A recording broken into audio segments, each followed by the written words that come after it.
The cameras in your phone are pretty good. In fact, I am recording this entire video on my iPhone 11 Pro. But the biggest problem in getting the professional look from your phone is the camera movement. And in this video, I have the answer to those shaky camera movements. What's up friends, it's me Suket back with yet another video. And this video is for all those aspiring bloggers, YouTubers and filmmakers. So this year with me is the DJI Osmo Mobile 3 foldable gimbal.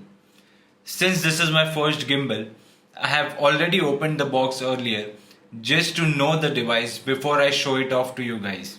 So let's once again open the box and see what is inside of it. So this is the box of the DJI Osmo Mobile 3. On the front you can see the gimbal in its folded position. On the right side you see some details about what's inside the box. QR code for the Mimo app for your Android or iOS device and some information about Osmo Shield and optional insurance from DJI. On the left side you can see the DJI logo and on the back you see the gimbal with a phone mounted on it. Let's open the box and look at the contents inside. Inside, you find a nice hard case which holds the actual gimbal and this small little box which holds all the other accessories. Since we have a combo variant of the device here, we get a hard carrying case and a mini tripod. Other accessories included are a pouch to carry your device in case you don't opt for the combo variant. You also get a USB-A to USB-C charging cable, a wrist strap, some double-sided tape strips to hold your phone firmly in the gimbal's phone holder, and some manuals about the device. Of course, we are not going to read these. I mean, who reads this anyways? Let me know in the comment section below if you like reading these manuals. Let's put all this aside and open up the case to see the device in all its glory. This is the device itself, the moment you all had been waiting for. Presenting to you the DJI Osmo Mobile 3. The first thing that you see is this very small device. I mean, it is really small. There are very few physical buttons on the device. DJI has gone for a very minimal design here. And looking at the size of the device, I think that is a very wise decision. The design is very powerful, with an angle to the holder rather than a straight handle. It has a nice rubber grip to it, so that it doesn't slip out of your hands during longer use. It has an all plastic build, but feels pretty durable and sturdy. All three motors of the gimbal lock themselves in the designated position when folded, preventing from any damage to the motors when carrying around. On the front, you have these LED indicators to show the battery life and the power status of the gimbal. This M button is a multifunction button which acts as the power button with long press.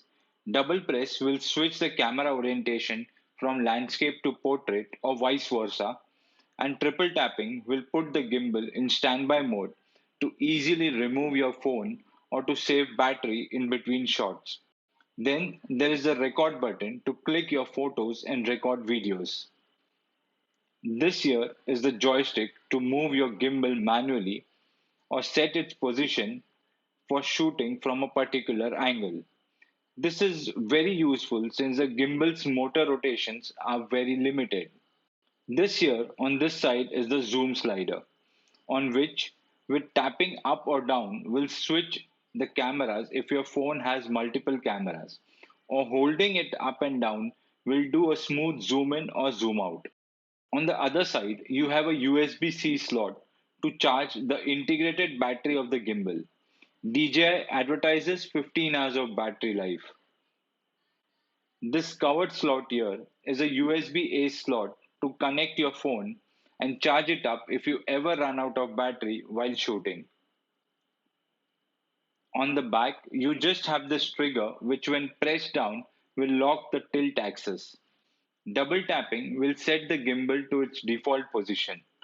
Double tap and hold will activate the sports mode, and upon release will bring back to the normal mode. Triple tap will toggle between the rear and the selfie camera. The setup is pretty simple, but first things first. Always install the Mimo app before you start using the gimbal. Trust me, I have had some frustrating 30 minutes while setting up the gimbal at first without the Mimo app. After that, you open up the gimbal, mount your phone,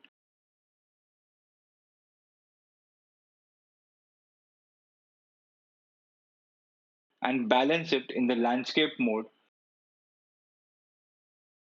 and then the portrait mode. Something like this. Depending on the weight of your device, it will require some adjustments. Power it on, connect the phone to the gimbal via Bluetooth just once, and it will connect automatically every time you power up the gimbal after that. As soon as it powers on, the powerful motors will bring your phone in ready position to start shooting. I have not yet worked with this device much, so I won't be able to give you a review about it. But yes, surely we can talk about some other things. So, what I liked about the Osmo Mobile 3? Well, there isn't much to say here. Like any other gimbal, this does what it is supposed to do. It captures really smooth footage and has some mean tricks up its sleeve that can help you get that perfect cinematic moment for your video.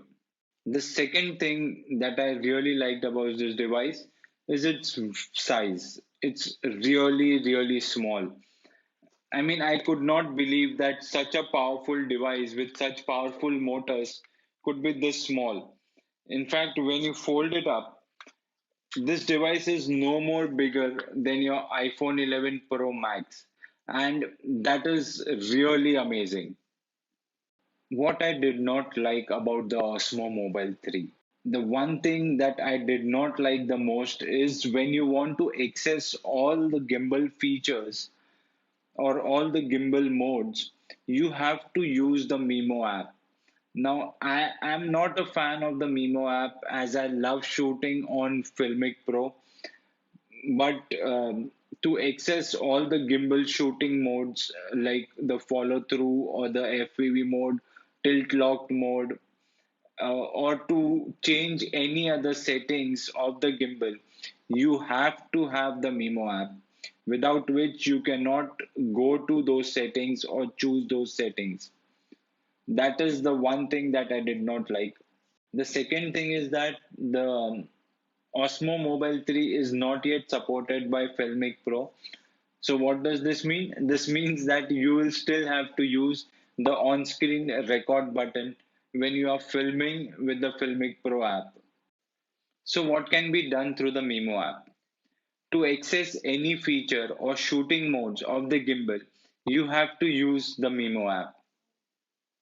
The first thing that you got to do after connecting it to the Mimo app is set the functionality to the M button on the gimbal for easy navigation and selecting shooting modes. Else, you would always have to tap on the screen to switch between different shooting modes. With the app, you can select the shooting mode like tilt lock, FPV, follow, spin shot, and sports mode. You can also use active track to track faces and objects.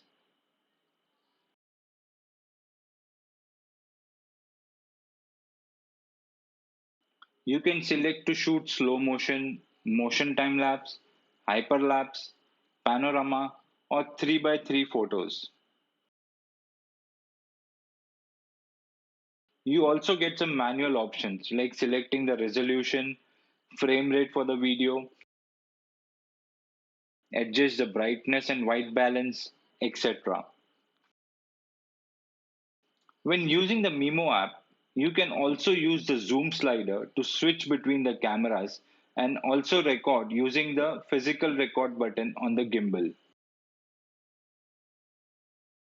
So the last question of this video, who is this gimbal for? If you are a travel blogger, a YouTuber, a social media influencer, or someone who just likes to make a lot of videos, then nothing will help you get that professional look more than the DJI Osmo Mobile 3. That's it for this video, guys. If you found the video interesting, like it, share it, and if you have any questions or suggestions, put them down in the comment section. And if you have not already subscribed to my channel, do subscribe and and hit the bell icon. for more such interesting videos. Until next time,